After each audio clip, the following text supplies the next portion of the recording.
So you said the constitution has served us well in a couple of respects, and that giving a fractious and diverse society a nation. Uh, the average lifespan of a written constitution globally is about 19 years, 19 or 20 years thereabout. But we've had it for more than that. And also going back in time during the independence, we had like you mentioned you had 500 princely states and we had multiple diverse societies. What exactly the role did the constitution play in uniting us as a nation? See, there are several extraordinary things that happen in India because they happen so easily for us, we don't understand the value of it. Mm. Our nation builders, our constitution framers are not people who simply sat in 1946 and finished the writing of the constitution in 1949. They built the nation before that Mm. for at least about 50 to 60 years, 60, 70 years. Post 1857, starting with 1860s, they assiduously built a sense of nationhood in a country completely torn by caste, region, religion, language, and all kinds of divisive impulses. First among the middle classes in the urban areas. Then slowly, with Mahatma Gandhi's advent into a great mass movement, Tilak first and Gandhiji later, mass movement. But even if people didn't understand the spirit of what the Constitution is about, some of the broader constitutional values that we have a right to govern ourselves, that each human being, irrespective of birth, is entitled to a space under the sun. We must be treated with dignity and respect. These are the ideas that percolated.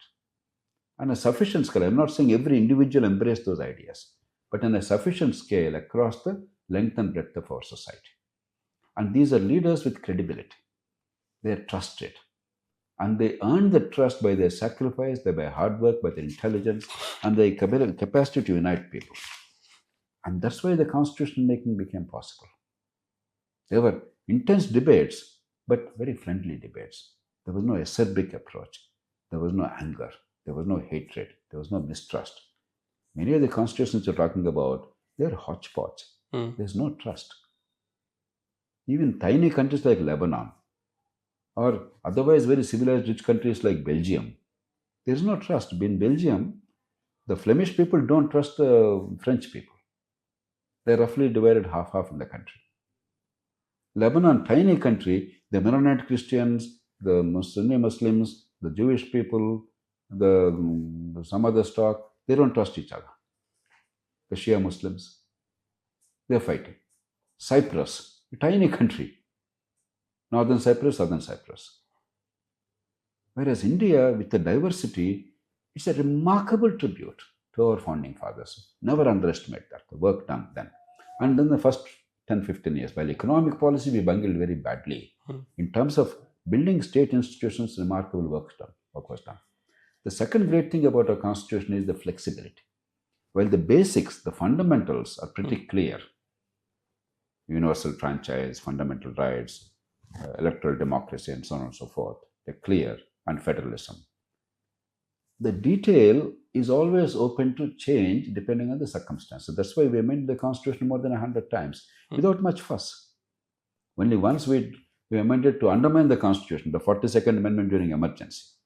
Otherwise, in large part, the political parties by consensus responded to the challenge of the situation and then amended from time to time. And here is one of the few areas where the Supreme Court acted very wisely. The Keshwananda Bharati judgment about the basic features of the Constitution. That is inviolable. You can amend it, but you can't kill the Constitution. That's a very wise judgment. Only thing wrong with that is the court refused to specify what are the basic features, so that they left it to themselves to decide what they want on arbitrary basis at any point of time. That is wrong. But the basic idea is right. And our political system actually adhered to that. So it is a flexibility. And third is, because of the political compulsions over time and economic compulsions, economic reform itself brought about certain change in our worldview.